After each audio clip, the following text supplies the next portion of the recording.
With the 2020 spring training games underway, it's a great time to talk about 2020 Super Baseball. This futuristic sports title was released in 1991 for the Neo Geo and developed by Palace, a little-known developer whose only other title that I'm aware of is 8-Man, also released for the Neo Geo. In 2020, radical changes have been made to the sport of baseball, which is now run by the Super Baseball Association. Ball players, both male and female, are equipped with armor and jetpacks to enhance their playing abilities. Robotic players have been introduced to provide an additional level of excitement. The SBA has profited from the use of robotic players competing alongside humans. The abilities of these robots have been manipulated, resulting in the outcome of games being computer controlled. Several players discovered the cheating and have disabled the enhancements of the robots to balance out the level of play. During this video, I will explain how some features in this game relate to the real world of the majors. The SBA consists of 12 teams separated into 2 leagues, exciting and fighting. Each team is noted for specific abilities such as hitting, speed, and defense as per their statistical attributes. These teams consist of male, female, and robotic players, with some clubs having a mix of all 3. Teams play in a 15-game season for the right to compete in the World Series. All games are played in the CyberEgg Stadium.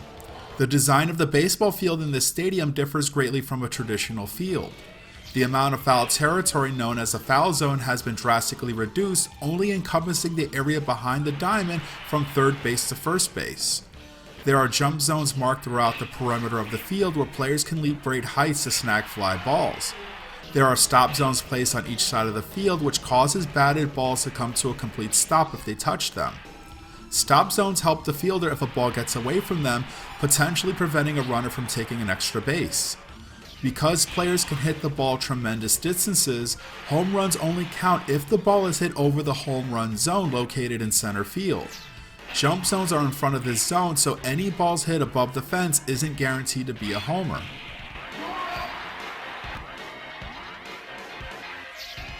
When you do hit one out of the park, you are treated to some theatrics with fireworks and confetti. This is a stark contrast to the conservative nature of hitting a home run in the majors at the time this game was released. In 2016, Bryce Harper began the Make Baseball Fun Again campaign, which is the idea that players should be able to express their emotions and personalities on the field, especially during big moments, which counters the long-standing unwritten rules in baseball about celebrating.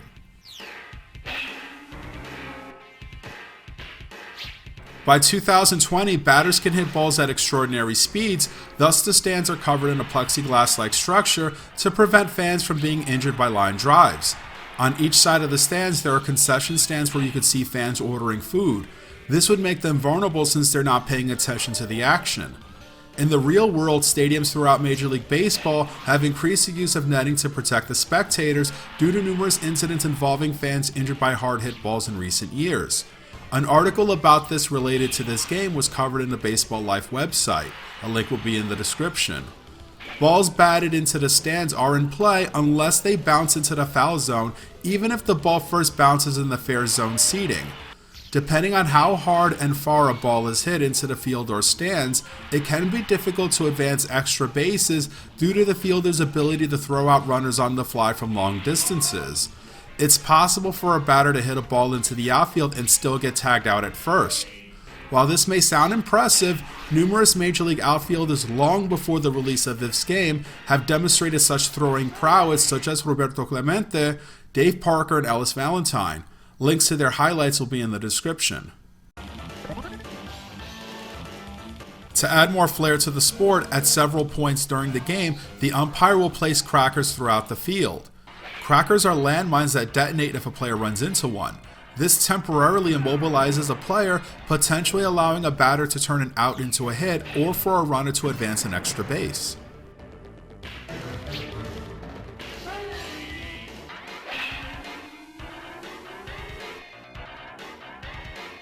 In the SBA, teams earn and lose money based on their on-field performance. When you're at the plate or on base, you earn money for base hits, drawing walks, taking a hit by pitch, stolen bases, and home runs. These amounts range from $300 for a single to a whopping $10,000 for a grand slam. On the field or on the mound, you earn bonuses for throwing strikes and making outs. These amounts are increased if you strike out a batter, turn a double or triple play, or make superb plays like a jumping or diving catch, which shows off some nice scaling effects. When you're at bat or on base, money is deducted for taking strikes and making outs.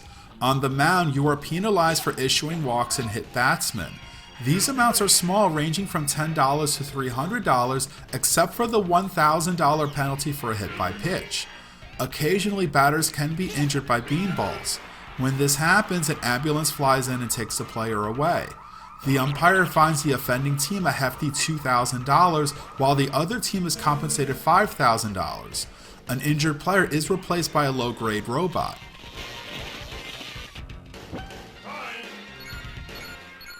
With the money you accumulate throughout the game, you can purchase upgrades for your players. You can upgrade a player's hitting, throwing, and pitching ability. You can even purchase a robot to replace a human player. There are 3 levels for each upgrade available for purchase. The higher the upgrade, the more expensive it is. If you're purchasing an upgrade for a robot, then the only option available is to replace it with another robot. Upgrades last for a limited time. Signs that your upgrade is deteriorating begin to show when you see electricity coming out of the player. Afterwards, they change to flames, and finally your power-up explodes, downgrading you back to your previous state. In the case of robots, they explode and are replaced with an inferior one. Robots in general are less durable than their human counterparts, so if you select an all-robot team, you will have to purchase upgrades more frequently. In between each half of an inning, you will see your team's status report notifying you if any players were injured, power-ups lost, or robots damaged. At the conclusion of each game, an MVP is selected and they win a prize. Any leftover pooled funds are carried over to the next game, including your opponents. Also, all pitchers are available for use for the next contest. 2020 Super Baseball was popular enough to receive ports for the Super NES and Sega Genesis, so let's see how they size up to the Neo Geo version. As a disclaimer for those not familiar with my channel, footage from all 3 versions were recorded using original hardware.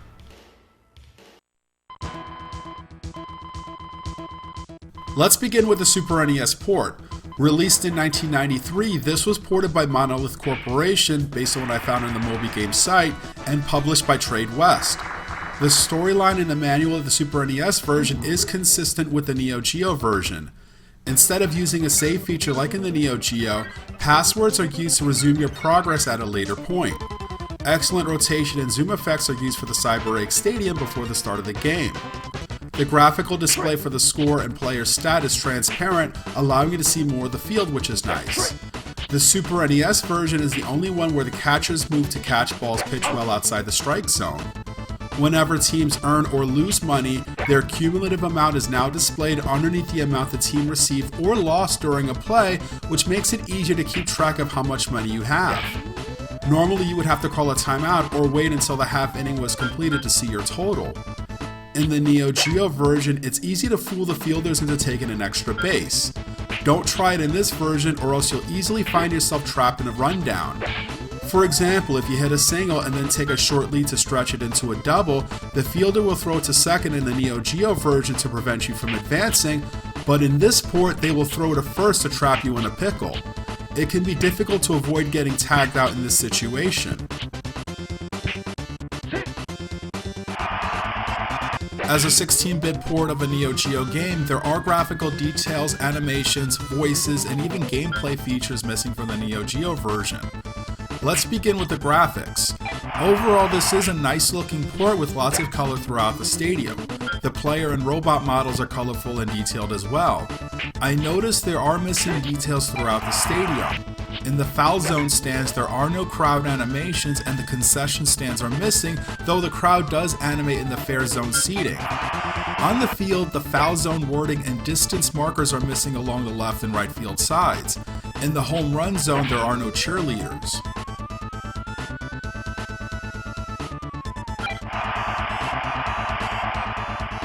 Most of the glamour of hitting a home run is missing in this version.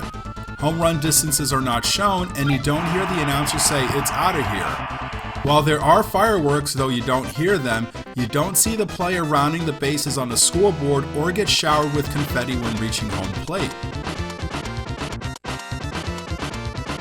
The zoom-like effects are not used for jumping or diving catches. You only get a still image of the player making the catch. Also, the effects are not used for close calls at a base. In the Neo Geo version, if you finish off the inning with a strikeout, you would get a close-up image of the pitcher doing a fist pump, but in this version, they don't animate. In terms of gameplay, the most notable omission is the crackers. This takes away one of the main features that makes this futuristic version of baseball stand out. Another thing I noticed is that you cannot injure players in this port. I have experimented with beating players up and down the lineup several times around in the course of a single inning without the ambulance showing up. There is some slowdown when there are many players on screen at once. In this version, spend as much money as you can because any leftover funds are not carried over to the next game. There is no status report for both teams at the conclusion of each half inning. In this version, the jump zone only appears in center field. In the Neo Geo version, the exciting and fighting leagues had separate tracks from when you were at bat and on the mound. In the Super Nintendo version, the tracks from the exciting league are used for both leagues. There are many voice samples missing in this version.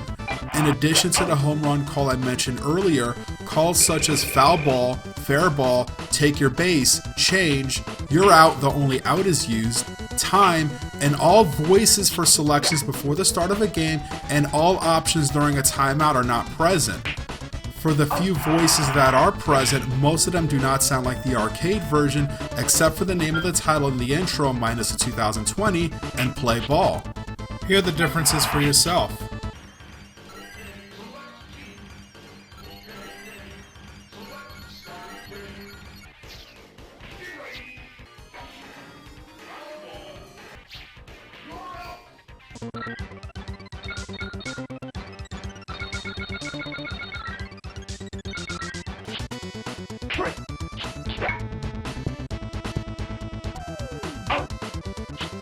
Now we're going to take a side-by-side look between the Neo Geo and Super Nintendo versions of 2020 Super Baseball.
Here is the Sega Genesis port released in 1993, which was handled by New Effects and published by Electronic Arts. As per the instruction manual, the backstory describes the downfall in the popularity of traditional baseball and the financial struggles teams endured. Rule changes and technological advances were implemented to renew interest in the sport. Like in the Super NES version, a password system is used to resume your progress at a later point. The field layout is consistent with the Neo Geo version in terms of the placement of the jump and foul zones, unlike the Super NES version. The graphical boxes for stats, score, and count are clear like in the Super Nintendo port. The placement of crackers throughout the game are present, thank goodness, and players can be injured by beanballs with the same consequences as the arcade. There were several times where I had players injured from one beanball, whereas it would take several for a player to get hurt in the Neo Geo version. The status reports between each half inning are present. On audio, the tracks from both the exciting and fighting leagues are present and sound better than the Super NES port with more energetic and heavier beats. This port has nearly all the voices from the arcade, and they sound like the arcade version, though some voices are a little muffled and staticky, but still very recognizable. Some of the voices for the prompt to select the league, teams, and starting pitcher at the start of the game, and pinch hitter and relief pitcher during the game are missing, though the words select and OK within those options are spoken. It's easier to run for extra bases in this version because you don't have to let go of the run button to advance from one base to the next. Continue to hold that button along with the D-pad to move on. For the other two versions, you must let go of the run button and press it again to advance to the next base. It's easy to take advantage of the defense if you want to sneak in an extra base without getting caught in a rundown. Like in the Neo Geo version, an MVP is selected at the end of the game and wins a prize. Leftover funds on both the player and CPU side are carried over to the next contest. The Genesis version doesn't use the zoom effects for jumping and diving catches and close plays. You get a still image of the player moving to the left or right for these plays, which is better than what the Super NES version had. The fist pump animations for closing out an inning with a strikeout are here in this port. The Genesis version maintains most of the flair of hitting a home run, with the only exception being the confetti.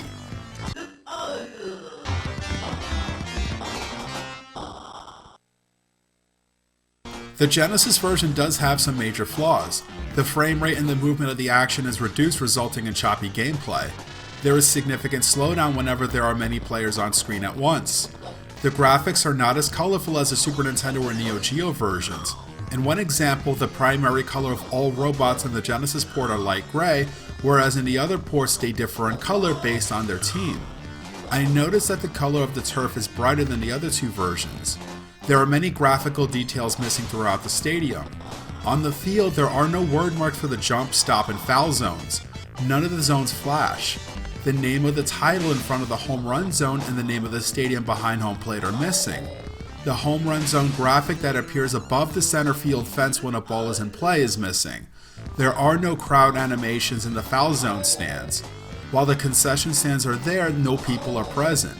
In the fair zone stands, you don't see any spectators. Now let's take a side-by-side look between the Neo Geo and Genesis versions of 2020 Super Baseball.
Though not the first of its kind, 2020 Super Baseball ushered in the wave of arcade sports titles during the 1990s that eschewed standard rules and provided exaggerated gameplay. They did a great job capturing the futuristic setting with robot players and umpires, jetpacks and computer-powered armor for the players, and the overall design of the stadium makes it feel like it's on board a spaceship. I enjoy the pinball-like effects of the ball bouncing hard off the stands. It makes it feel like arena baseball. The hazards and upgrade purchases add elements of caution and strategy. I like the animations for celebrating home runs and great plays to go along with the frustration of striking out. This gives the game personality. To add humor, pop culture references made their way into this title, as one of the all-robot teams, the Mechanical Brains, features players similarly named after robots from film series such as Star Wars, The Terminator, and Short Circuit. This is a fun sports title even if you don't normally play sports games. It's worth getting for your Neo Geo MVS, AES, or CD, and it's available for download for all current generation consoles. The 16-bit home ports do not size up to the Neo Geo version, but between the two, the Genesis port is superior to the Super Nintendo version because it retains all the features from the arcade and it sounds better as well. We will close things out by showing all three versions together.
Thank you for watching, and I'll see you next time.